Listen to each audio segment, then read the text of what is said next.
Hi అండి. Morning బ్రేక్‌ఫాస్ట్‌కి కరివేపాకు, గార్లిక్ ఫ్లేవర్‌తో కారాబాత్ చేస్తున్నాను. దానికోసం ముందుగా కరివేపాకుని శుభ్రంగా కడిగి ఇలాగా ఆరబెట్టుకుని తడి లేకుండా చూసుకోవాలి.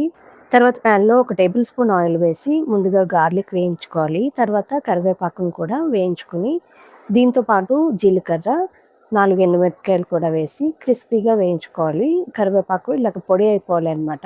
తర్వాత ప్యాన్‌లో ఒక టేబుల్ స్పూన్ నెయ్యి వేసి జీలకర్ర, ఆవాలు, మిరియాలు వేసి దీంతో పాటు పచ్చిమిరపకాయలు కొద్దిగా మాత్రం వేసుకోండి. జీడిపప్పు కూడా వేయించుకుని తర్వాత నానబెట్టి ఉంచుకున్న బియ్యం, పెసరపప్పు కూడా ఒకసారి వేయించుకుని తర్వాత ఇందులోకి ముందుగా వేయించి పెట్టుకున్న కరివేపాకుని పొడి చేసి ఇందులో కలుపుకోవాలి. మీరు తినే కారానికి తగ్గట్టుగా పొడి వేసుకోండి, లేకపోతే మరీ కారం ఎక్కువైపోతుంది. తర్వాత ఎసరు పోసేసి కుక్కర్‌లో పెట్టి 3 విజిల్స్ రానిచ్చేసాను. తర్వాత పప్పు గుత్తితో కొంచెం మెదిపేసుకుని కన్సిస్టెన్సీ అడ్జస్ట్ చేసుకోండి. కరివేపాకు, గార్లిక్ ఫ్లేవర్‌తో పొంగల్ రైస్ రెడీ. వీడియో నచ్చితే ఒక లైక్ చేయండి.